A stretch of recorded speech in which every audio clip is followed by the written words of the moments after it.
had arranged. This gets us to the next session of the day, which is the Dr. S.M. Lulla Oration Award. For this session, I would. Yes. For this session, I would please like to request the chairpersons, Dr. K.P. Dave sir and Dr. Ravindra Kamath sir, to please join us on stage. Kamath sir. Yes. Dave sir is one of the senior most psychiatrists in the city. He has headed the Department of Psychiatry at Sion Hospital and now at Somaya Hospital. Sir is also on the panel of BARC Hospital and actively still practices at Dadar, Ghatkopar and Chembur. Dr. Kamath has for decades been Nair's favorite teacher. Sir's clinics are loved by one and all, and Sir still comes regularly to teach all the students at Nair. Sir is a dedicated student, tirelessly keeps learning new things and imparts it lovingly to all the students at Nair. The recipient of the SM Lulla Oration Award for 2025 is Dr. Henal Shah ma'am. Can I please request ma'am to join us on stage? Now we have a round of applause.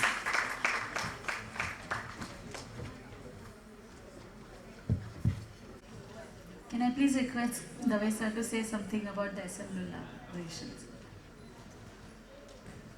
Dr. Lulla was one of my teachers.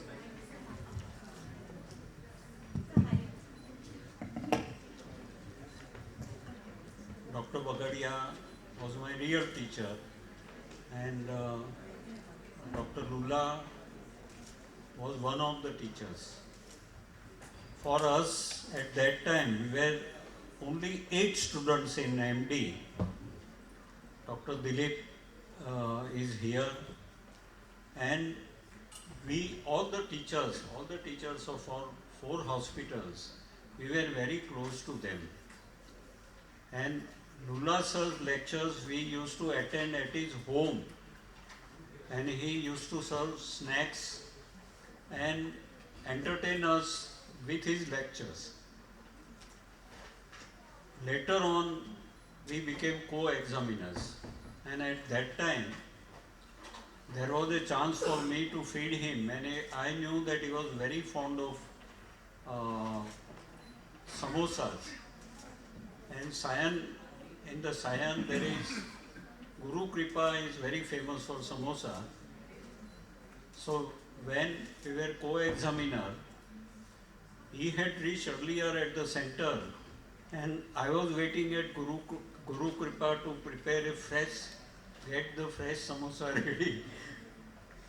But he appreciated my late coming because I could offer him samosa. We had a very good time at attending lectures with him. He was a very philosophical person, and he had his own type of psychotherapy. He used to call it as a client-centered psychotherapy, but we all knew that this is Dr. Lulla's type of psychotherapy. And directly asking questions, directly explaining things, his way was very different. His son, Dr. Shyam Lulla, today I have not met him yet, and his daughter-in-law is a famous fashion designer, Nita Lulla. All of you are aware about her. And Sir, of course, he left prematurely at the age of 72. But we all senior secretaries remember him very fondly. He was emeritus professor at Nair Hospital. He was MD from India, and further studies he did like other senior secretaries like Dr. Bagadia, Marfatia. They all used to do MD general medicine first and go abroad. So he came back from UK, joined Hinduja Hospital, Ramakrishna Mission Hospital, Inlux Hospital, and his interests were philosophy, religion and psychology. So today we remember him. Every year or so we remember him during his oration. Now I hand over mic to Dr. Ravindra Kamath.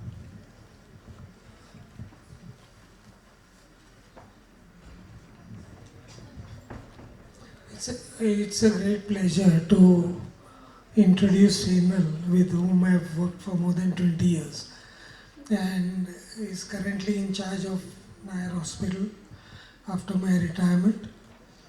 Uh, so she has done a training from KM Hospital, and she has a master's in medical education from the University of Maastricht. Her achievements: St. Vincent's Thomas Fund for Development of Skill-Based Fellowship Training Program in Child and Adolescent Psychiatry in Mumbai, International Fellowship for Medical Education by FAMA Philadelphia. She's a big name, international faculty of FAMA, and people who are in medical education know her all over the world. She's a much wanted speaker. I think she's currently co-director of FAMER at GS Medical College, if I'm not mistaken. Also, the Bhai Savitri Bai Phule Award for Excellence on Work and Contribution of Health of Municipal Services in Greater Mumbai. She's been past president of Bombay Psychiatric Society, treasurer of ICAM, and IPS Research Committee chair. So without much ado, I'll just ask her to deliver her oration.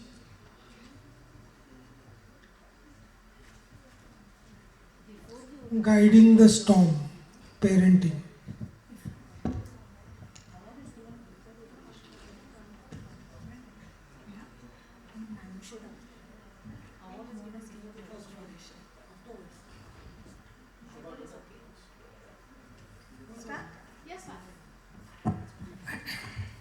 Good afternoon, and thank you, Shobha, Rukshida, the team, and the awards committee team who have given me the honor of being here today in front of you, and for all those people who after lunch have waited and are hearing me out, thank you for being here. So when I was told that you've been honored with the SM Lulla Oration, I was just wondering what to talk about. Recently, I had given an oration in West Zone, and passionate about child psychiatry, spoken about that. And working, just building up on what I had spoken there, because my thrust over there was on prevention. And I thought one of the things that can change in this prevention, of course, today we heard Dr. Vaidya talk about so many other things, but is parenting. So I thought I'd share a few of my experiences, and I've kept it as a simple talk on parenting. I'm deeply grateful, and of course, Dr. S.M. Lulla is a teacher of my teachers. So I remember Dr. Kamath, Dr. Pinto saying a lot about Dr. S.M. Lulla and how he used to go to his house, was always well fed by his wife, and he talked about how Dr. S.M. Lulla spoke on spirituality and was very interested in his students. And it's an honor to be talking in an award session which is named after him. And today's talk begins with gratitude. Because today, whatever I speak, and I'm honored with this, is because of all my learnings. All my learnings as a student at KM, at Cooper Hospital, at Nair Hospital, and as a faculty at KM and Nair Hospital, and of course with having Dr. Kamath as an excellent boss who let us really develop and flower and learn the best that we could as faculty and do the best that we can. And a small stint in the Royal Hospital for Sick Children. And nothing can teach you better than having 2 children of your own. So I think all that is what I'm going to culminate into my today's talk. Of course, as I went to all these places, I stand on the shoulders of giants. The HODs, the teachers, Dr. Thavle, Dr. Patkar, Dr. Kamath, Dr. Vahia, Dr. Pradhan and all the other teachers who were there in all these places who I may have not mentioned, but all of them have shaped all that I'm talking about. So when I said parenting, parenting is just the raising of children and all the responsibilities and activities that are involved in it. And across the world it has three components: ensuring health and safety, including mental health of the child, preparing the child for a productive adult, transmitting cultural values, and a high quality parent-child relationship is critical for health development. And over the last decade, there are changing patterns, greater diversity in family structures, nuclear, joint, extended, changing patterns, and all this is also associated with a lot of information coming in through technology, with increased access to information which not is always right. So in this background, I would thought that parenting and child mental health, which are so interlinked, is an important thing to touch about and reflect about. But how do we learn about parenting? If parenthood came with the GPS, it would mostly say recalculated. I don't think any of us knew what parenting was when we were thrown in it, or when we were telling our patients about parenting. It was what we read, what we experienced, and slowly learnt along the way. And we know that parenting impacts child mental health in multiple ways. The whole realm of biological psychiatry, genetic psychiatry I'm not mentioning, but definitely also all the aspects of attachment, emotional support, modeling, and many other things that go into parenting. And all over the world there are many parenting programs, whether they work on prevention or treatment or a hybrid. All have a key component of increasing positive parent-child interaction, in practicing new skills, problem solving, modeling, practice in session, and emotional communication skills. So in my today's talk, I'll talk one, what was my learning along the way? What was the consequence of that learning, and what next? So a very simple experiential talk that I would say. So as a student, I think I first realized how important it is to form a rapport and have that therapeutic alliance which Shobha referred to, for you to actually do anything. I was going down memory lane, and I remember, armed with the new knowledge of behavior therapy, and one patient came with the mother, referred by pediatrics because the child had gone to pediatrics for some medical illness, but because he threw a tantrum there, they told the mother, go to psychiatry. So she came to me, and I had just read and heard all about behavior therapy, and I was so excited to put it in.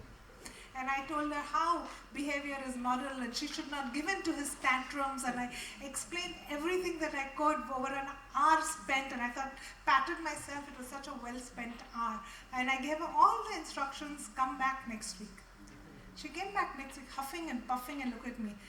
Doctor ये तो मैं नहीं कर सकती हूँ, हम बाहर गए, केईएम के सामने ही मैं उधर खड़ी थी बस स्टॉप पे, और बस स्टॉप पे वो ना मिलन के पास वो फ्रूट वाला था, तो उसको चाहिए था, मैंने बोला अभी नहीं ले सकते हो. He threw a tantrum. I listened to what you said. I ignored him. All the people who were surrounding me didn't ignore me. They gave me dirty looks, and they told me बच्चे एक बच्चा भी नहीं संभाल सकती है. I gave up. And I really learned that, all that you read in the books requires some wisdom how to translate it. So next time I told her, yes, you have to start it at the right time, and not only you, your family has to come. So she came the next week with her mother-in-law and her husband. The mother-in-law looked me up and down. Mula aaya kai tumhala? I said, nahi. पण खूप अभ्यास केला आहे. हो, मला 6 मुलं आहे. Learnings of life. Psychiatry is an art and science, and learning how to communicate with parents begins with us. So we have to reflect on how we talk to parents and what we say to parents. And then as I was learning, I learned so many conceptual frameworks and parenting styles. We know about all of this. We know about Bowlby, about, so many other models that we have used, and we know about parenting styles. And we also know that these parenting styles have been worked on in India, and they've found authoritative to be equally good in India as abroad. So having done all of this, I said, how do I use it? Because your mind always asked, how do you put all that you have read into practice? And so I started discussing parenting styles with all the patients who came in KM, and of course even later. My style may have changed later, but I did all of that. So if you have a difficult child, the parent has to learn to accept the child and regulate negative emotions. So parent has to stay calm, support the child. If it's an anxious child, help the child to get involved. If it's a impulsive child has to be taught how to do self-regulation. So discussions with parents and giving examples. But then all parents are not the same. Their personality differs. I can't say the same thing to every parent. So if it's an extroverted parent, maybe I should put them in a group. They'll work better because they'll do things better. If it's an introverted person and I put them in a group, I'm making a mistake. They're not going to really learn so well there. So maybe some self-help books, and so many people in BPS have written parenting books which are so useful and in various languages. So give them those books to read, or give them those, nowadays of course with technology, give them all those places where they can go online and read about it. So a highly neurotic parent, assurance. Teach them role play skills training. A highly conscientious parent needs regular sessions, control, and things like that. And we always talked about goodness of fit. But then what to do if the goodness of fit doesn't happen? I mean, it's not something that the parent or child chose, but it just may not happen. So how can you change your styles of parenting so that the goodness of fit becomes better? Child is high on extroversion, difficult child. Parent usually tends to get assertive and try and prove that this is how it is to be done. But we have to gently tell the parent it's about not your asserting, but it's about child's needs. And therefore, with all these different kind of combinations that come, how to parent. I think that was the realization that I had along the way. And being in KM, we got a lot of children who were referred because of their medical illnesses. And I saw so much chronic illness and parenting stress that was there. And that parenting stress caused repercussions on the parent and the child, and which could be prevented. So we did a lot of research, and this is with Dr. Pradhan and Pradeep and people like that, where we studied parents in thalassemia and epilepsy, and we found depression, somatization high there. Fatalism is a common coping mechanism, more that is used versus the psychopathology. And we realized that we need to do something for these parents, so educating them, supporting them, helping them to get their needs, including financial needs, and how they can get, because they're coming every month for that blood transfusion. And so all those things also go in how you work as a team with the other people in the medical and non-medical field. And while we were doing this with parents, we realized that even children with chronic illnesses were having a tough time, and their parenting was also having a tough time. For example, in thalassemia, we saw that the psychological health and self-esteem of children was down, and parents were not aware and were not doing much about it because they themselves were depressed and anxious. Again, another study by many people who were in KM. And what did we do to help? So this is a study that Anthony did with me in diabetes in Nair, where we talked about how we can do a group intervention. We actually trained the social worker of the endocrine department to run groups for children with diabetes mellitus, children and adolescents who had diabetes mellitus, and give them information and build up their self-esteem. And we found that this intervention is effective in all parameters, affects both genders. Younger patients and patients under treatment for lesser duration had more improvement, and patients with poorly controlled disease improved in knowledge. Those who were moderately controlled improved with adjustment to illness and self-esteem. So I think this was a point where I realized that it's not only important we do things, but we involve other people who can sustain those things. Of course, it's sustained as long as that social worker was there. The moment that social worker was transferred to another department, as all things happen in BMC, that was the end of that group. But I realization that group therapy works in children with problems that are there when they have chronic illnesses, and involving and transferring responsibilities or sharing responsibilities with other people is also equally important. Next to KEM is the IPCU, which is just down the corner. And so we talked about a lot across Ward 19, for those who've been in KEM, as the PRL or the Pediatric Research Lab. So we saw children with dysmorphism, we saw children in IPCU. And we did a study in IPCU to see how much was the PTSD in children and what was the parenting like in those cases. And when we found that more the invasion, more the intrusive thoughts in those children, but after a month, when we followed up them and the parents were well supported, then none of this remained. So that was a learning again, that parenting and parenting support, despite all those interventions and terrible things that can happen in an IPCU, helps the child also. And do parents really blame? Who do they blame? Like when you have a Down syndrome with all those kind of things that are so obvious. And I had a cousin who had Down syndrome, and I used to really wonder, how do parents really feel? And we're wondering if that parents blame people in the Indian population, because there's a choice of doing testing and deciding on abortion and things like that, which is also a grey area. But this was available then. When we did that, we found that yes, but very few parents really blamed, and when they did blame, they blamed the doctor. Also that realization that the doctor was the one to blame, but those who had got genetic counseling were the ones who were better informed and less likely to blame. So came the understanding that in multiple children disorders, whether it is IPCU, chronic illnesses, or born with deformities, there is lots of work mental health professionals have and can help parents and children to reach the best of their potential. And then, of course, parents and children with mental illness, especially those early days when we saw, young onset schizophrenia. And you talk to parents and they feel that what's happening to my child? Something's changing. And there's a tsunami of emotions, that comes in. And as if they're caring for somebody who's an intimate stranger. Suddenly the child or adolescent has changed. And then they realize there is something wrong. I need to see a specialist. I need to get help. And that's the turning point. And then they come to us, and then they accept that this is an unavoidable role. And whatever you say across the world, it usually tends to be a gendered role.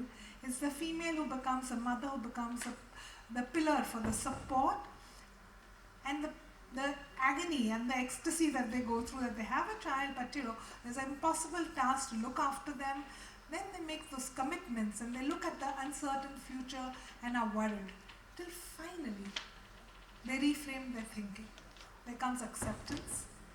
There comes finding a meaning and a purpose in their life and what has happened to them. And we saw this with so many parents as we talked to them.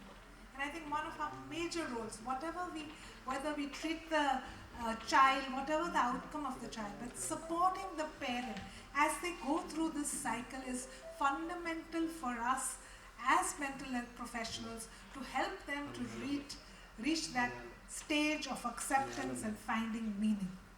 Very challenging task, very emotionally upheaval task, but it is for us to do that.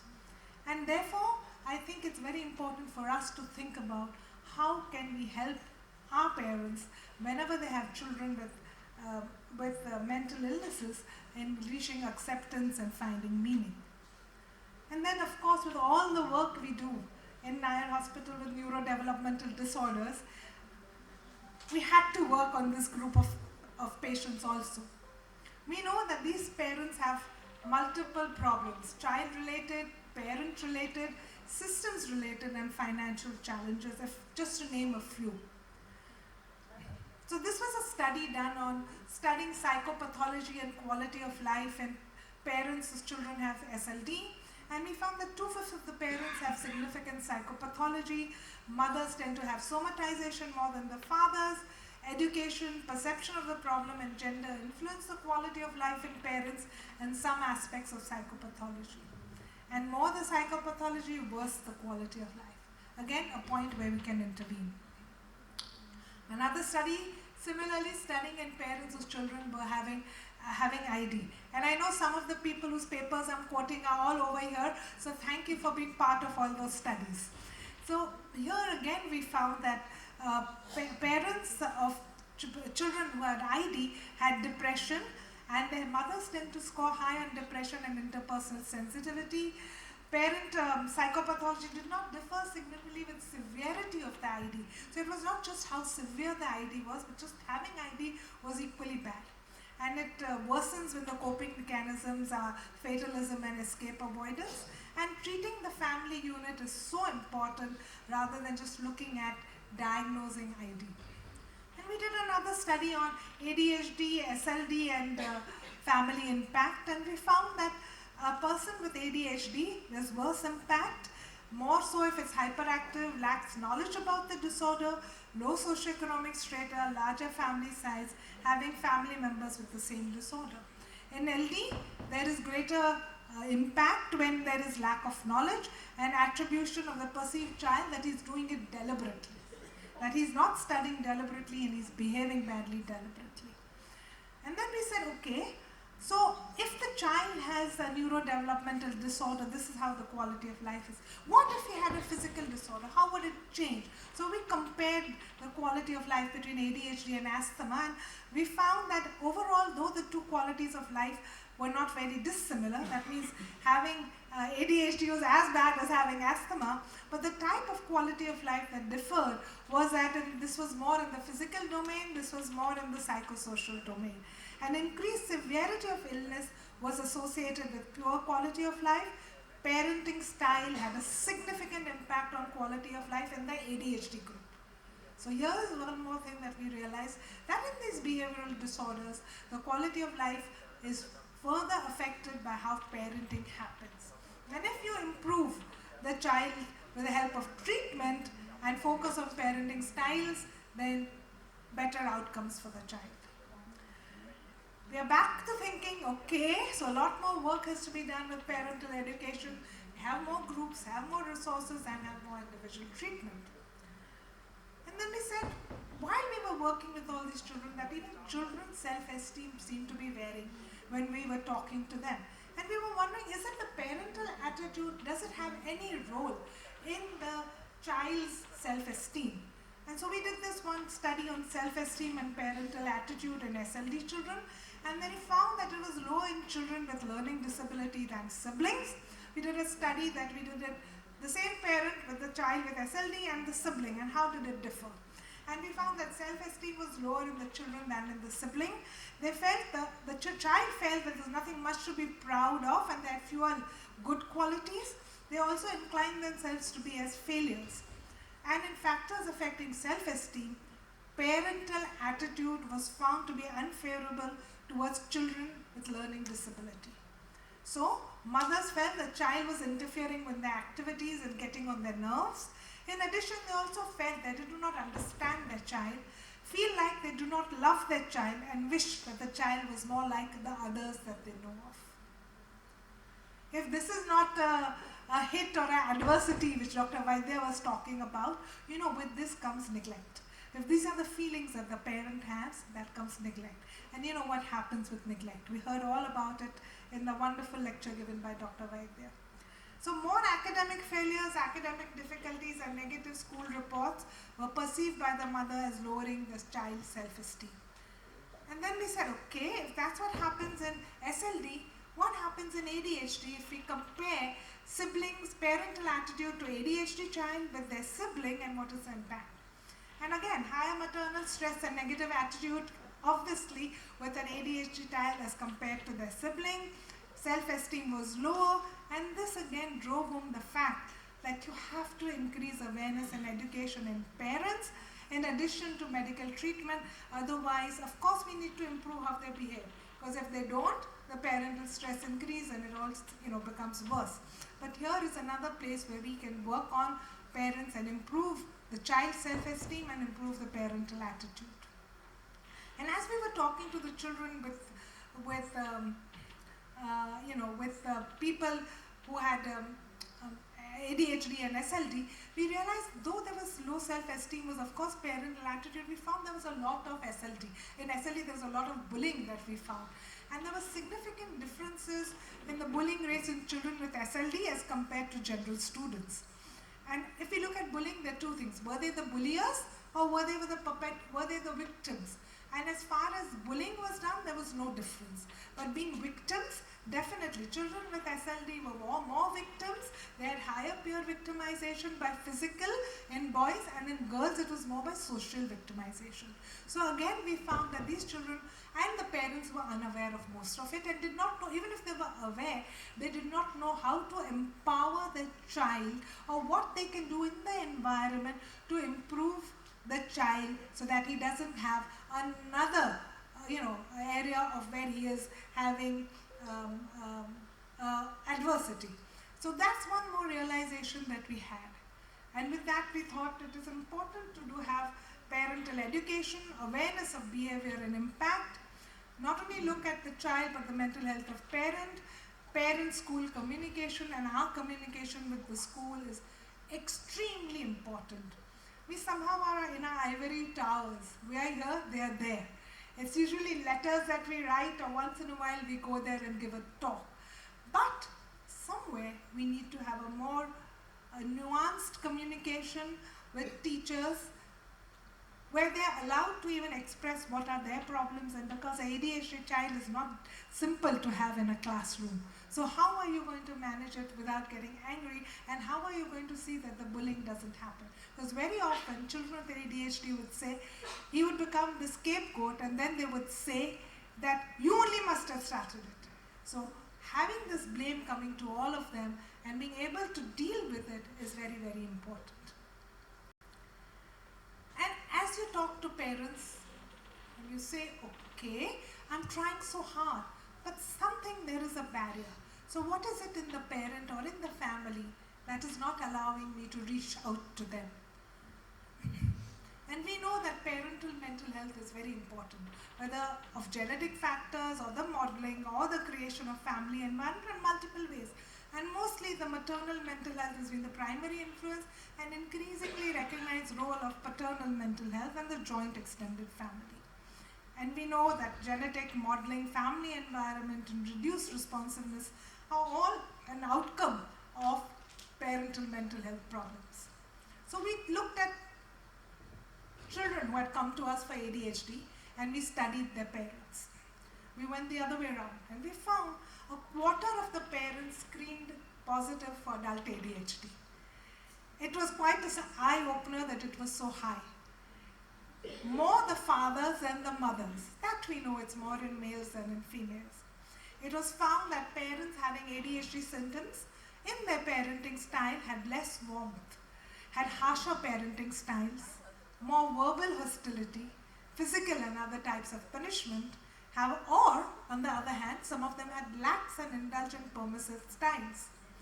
And this type of parenting styles are associated with increased level of household chaos. And we studied chaos with a scale and found that there was increased chaos and poorer sense of parenting competence. And it was found that authoritarian and permissive or indulgent parenting is predictive of higher levels of household chaos and ADHD symptom severity in the parent. So more the parent is affected, more the chaos, more the impact on the child, worse the outcome of the child. So we're caught in a kind of a rigmarole because both the child and parent are affected, and how do we go ahead from here? And then we also did a similar study. Children have autism. Let's now look at the parents and see what happens. And parents of mom and dad of autistic children have higher rates of broad autism phenotype than parents of typically developing children. Mothers have 5 times likelihood of having rigidity of behavior. There is significant correlation between severity of ASD in children and broad autism phenotype, aloofness, rigid personality and pragmatic language deficits in the parents. This is a study done by Swati, who's sitting right there, and she also found that parents of children with autism and typically developing children use positive strategies more than negative strategies, and positive reinforcement and positive parenting in parents are negatively correlated with the severity of autism. We do not find any significant correlation between ASD symptoms and severity and negative parenting. So, while we are treating children, if we don't look at parents and don't look at how they are, we are in a bit of a difficult situation. And this is another research that shows that parent training programs have significant effect on parents of children with NDD. Younger the child, less than 5 years, better the impact. And people with licensed interventions, so we should really look for people who have some knowledge and work that they know, and then they intervene, makes a difference. Does not have to be a psychologist, does not have to be a psychiatrist, but somebody who's trained and knows makes a difference. And therefore the concept of maybe task sharing is important, that we think of others also. So parental screening is important, involve both parents. Sometimes one parent is affected, but having only one parent who will support the child, and many families have only single parent. Even then, the child can thrive. So that was an important thing that I realized, and discussed parenting styles. Parents are unaware. They're modeling what they saw, or they're modeling because of the context they are in. So as you do this, train others. Not only mental health professionals, but others who can use this information and create an impact. And then we realize that we're training parents so much, and we're telling them what is NDD, we're telling them this and that, but do children know what is going on with them? And most of the time they don't know why they're here. I mean, they've been told by the parent or the school or the teacher or whoever it is to come to the doctor, so they have come to Nair Hospital. And so we tried to do a study which was trying and understanding whether, what was the child's understanding of he or she had ADHD or SLT, and compared with their understanding of common cold. And then we found, and this was a, like a mixed method study, and we found that significant differences in knowledge and attitudes about ADHD and SLT among children diagnosed with these disorders. Awareness about the disorder was higher in children with SLDs. They knew more about, that what is SLD. Recognitions of symptoms as a disorder was similarly low in both groups. It was low, the one was better than the other. According to the participants, ADHD and SLD do not feel like a disease. Common cold is a disease, but what we are suffering is not a disease. So they didn't know what it was. Maybe it was their problem, it was their behavior. They gave many other reasons what it was, but none of them thought it could be something that could be treated and get better. ADHD reported more perceived control over their illness and have more knowledge about treatment modalities, and SLD were more pessimistic about their outcomes and their future. And this study really, which we published in the Journal of Nervous and Mental Health Diseases, but it really taught me that we forget the most important stakeholder. He may be a child, but being able to make him or her understand what is the problem and how do we help them to grapple it is equally important. Again, parent and child education. Such simple things that we keep coming back to, and realizations that kept coming back. And as we talk to parents, one of the important things that they kept talking about is sleep is a major issue in ADHD, and often sleep time is a major conflict. And this is a study done by Sri Lakshmi, and talked about those on methylphenidate. Yes, they have more sleep problems compared to the others who don't have ADHD and are not on methylphenidate. So we said, yes, we agree with you, we have proved it, it's happening, that there is a problem with sleep. So what can we do? And this is Aloki's work. We did an intervention module, and we worked on an intervention module which was given over a few weeks, where there was parental explanation and knowledge. They were taught sleep hygiene. They were asked to do it. They were contacted on the phone. They were asked to follow up at certain intervals. And what we found, there was significantly post-intervention improvement in sleep, quality of life, social, emotional, behavioral, and executive function in the children and in the emotional problems of the parents. So combination of sleep intervention and tablet methylphenidate, and I am disclaiming I'm not paid by any of the farmers to say this, but it made a big difference in the life of the child and the parent. Another real eye-opener, that if you persist, and we don't tend to do interventions which are long. And group interventions which are long are very taxing. While this was a study, it got done. But to keep this momentum going, we have found it difficult. And therefore, it's time also for us to reflect how we can keep it going. But again, parental training, back to the same thing that I came. And then I said, when you talk to parents and you're training them, they tell you, we struggle. We can't get, we don't know where to go for help and, who to do it and what kind of help do we need.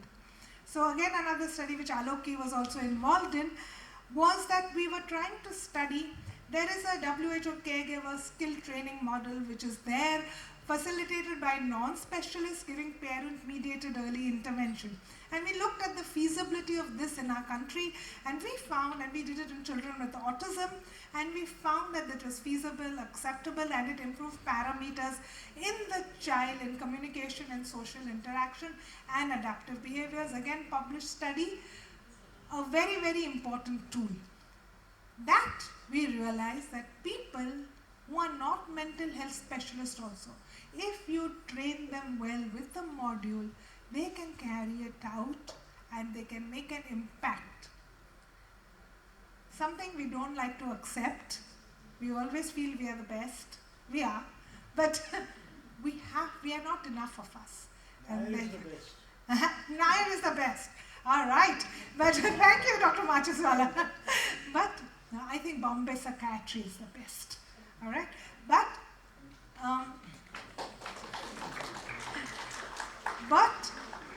it made us realize that if we really want to make not just a ripple, a tsunami of changes, we need more people. We have to think of which models we can use for task shifting, use multidisciplinary, transdisciplinary centers. And with all that learning also, especially with people with so many other multiple disabilities, came the realization and the establishment of the Early Intervention and Rehabilitation Center for Children, which was a flagship project under BMC, inaugurated by the then CM in 2023 December. And it's one of its kind because it's got multiple disabilities put together and getting free treatment in a very child-friendly way. So another cutting-edge service that was started free of cost, and I think more than 40,000 visits have happened over there, and a lot of work being there. And I know that Vinyas, Prerna and Swati are the three psychiatrists over there doing a lot of work, and kudos to them.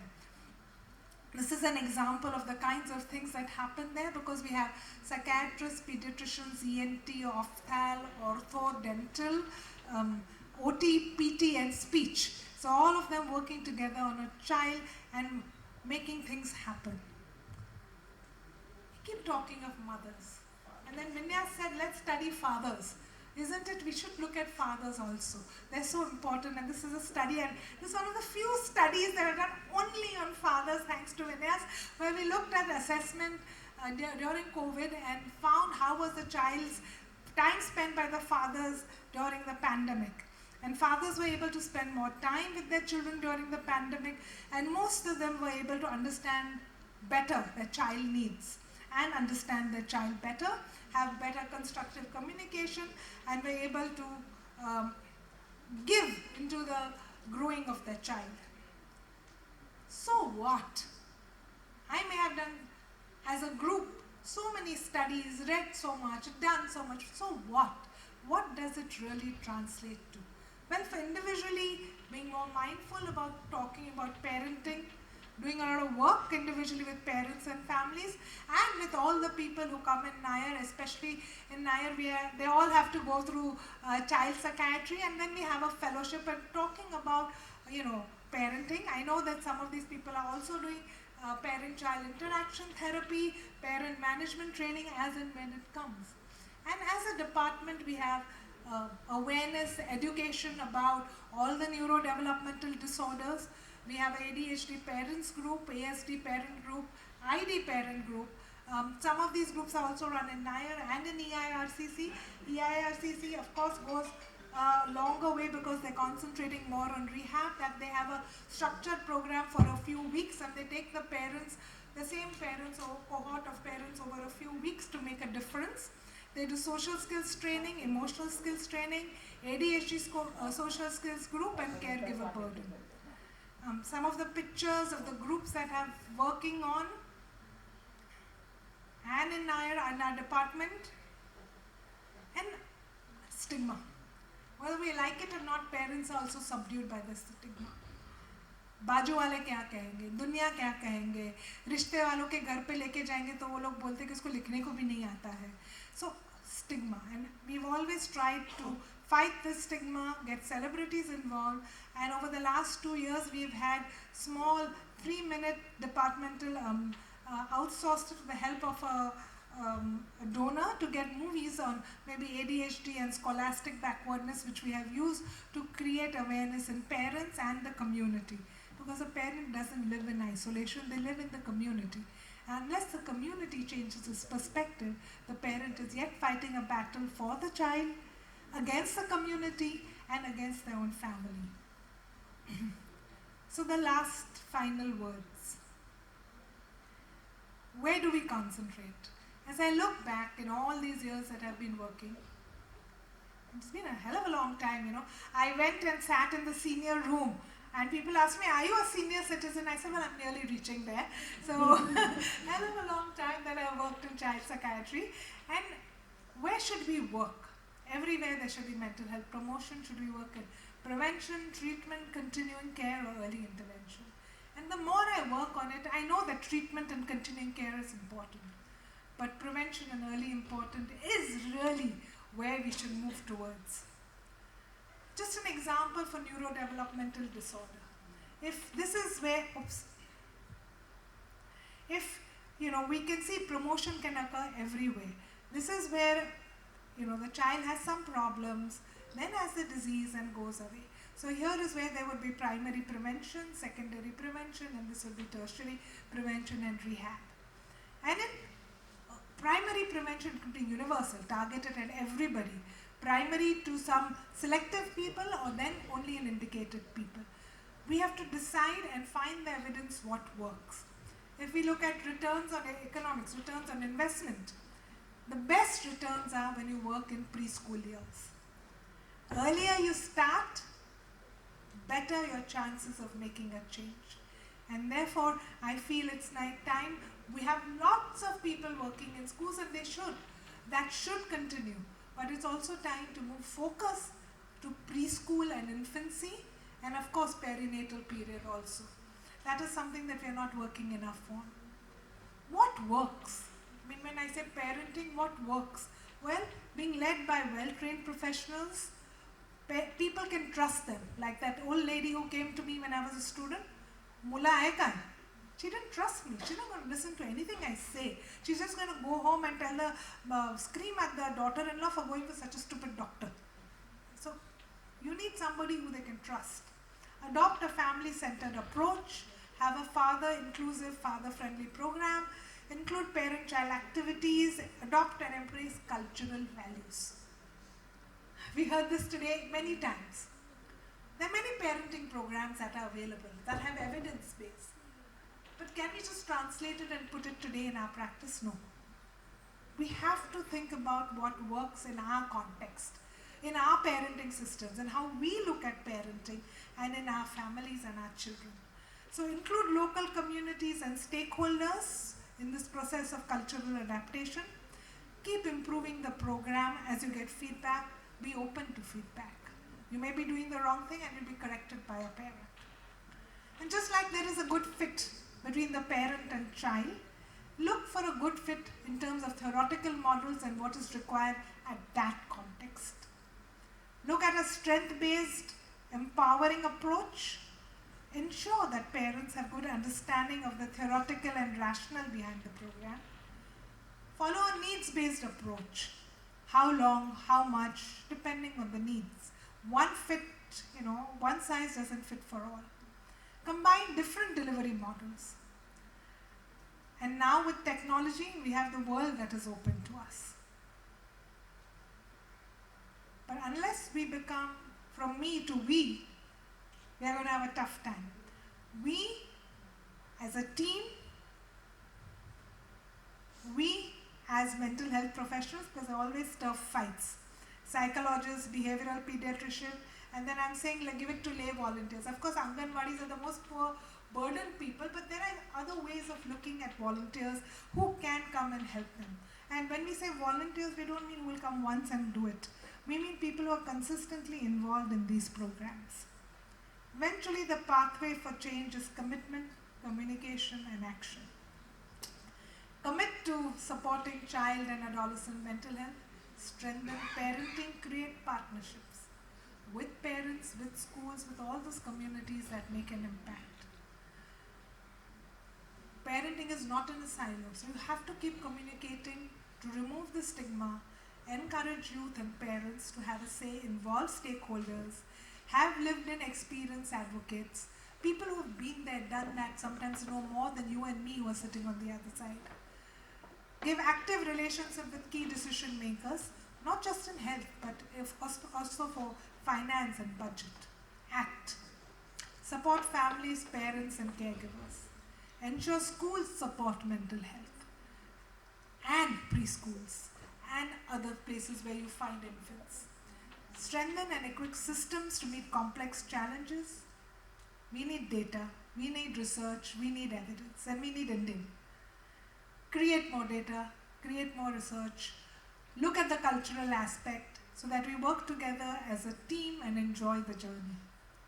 As the future, as I see, continue with the excellence in service, continue gathering that data, use it, that data that you have, to improve your services so they reach excellence. Look for advocacy. Empower parents for advocacy and help them by being advocates yourself. And the last word, for all those people who are in Shobha, who's in the head of the BPS and all other places where people are taking things, it is time to identify what are evidence-based parenting programs in India. We have not really done it. I mean, there's not much work that has been done on that. Align context to culture. Find something that works. Maybe we'll find that Triple P works here, but then we have to do it and see it in our culture and see how it works. And then find ways of delivery of those things. How to get the delivery fastest, how to scale that delivery, how to use technology to do all of that. And don't forget, task shifting and task sharing are inevitable. Eventually, for any parent, when the child is unwell or they are unwell, it is a storm.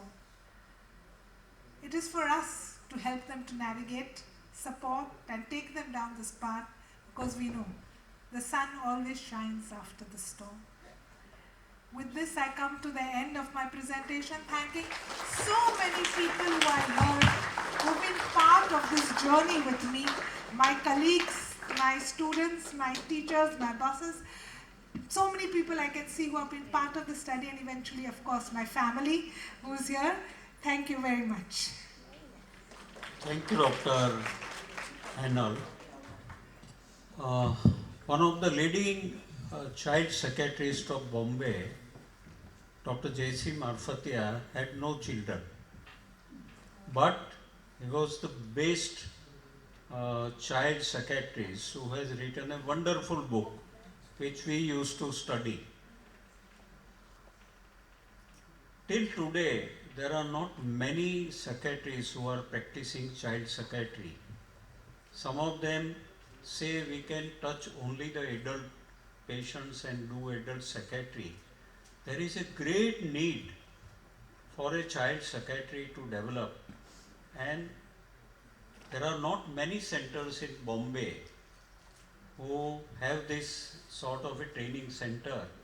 And today I am so happy to know that Nair Hospital has become a main study center for a child psychiatry to learn. Thank you, Dr. N. Thank you, Henal, for a wonderful oration on parenting. I think it was one of the best which I've heard in the last 40 years. We have forgotten to give her the oration.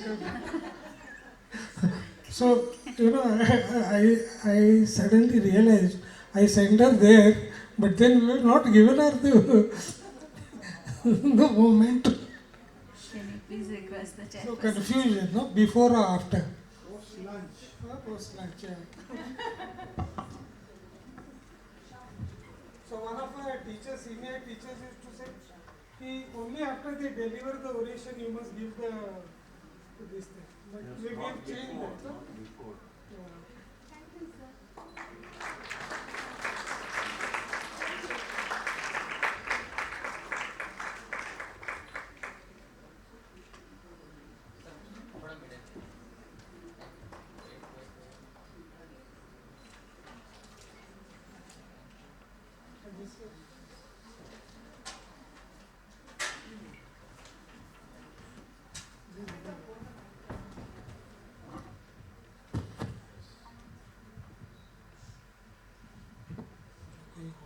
Yeah. You'll hold the mic. Okay.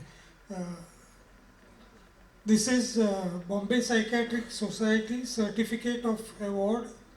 This is to certify that the Dr. S.M. Lulla Oration Award 2025 has been presented to Dr. Henal Shah on the annual day function of Bombay Psychiatric Society held on 27th April 2025 at the Geo World Convention Center, Mumbai. The topic of oration is guiding the storm, parenting.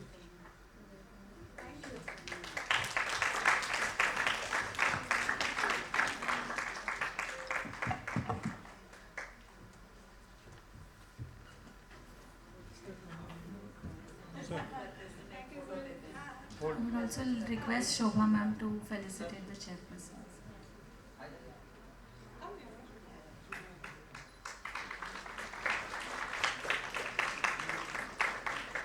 Ma'am, please. Thank you.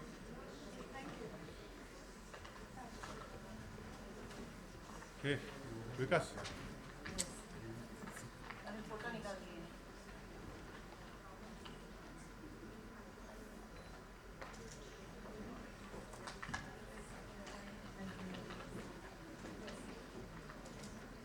Thank you, sir.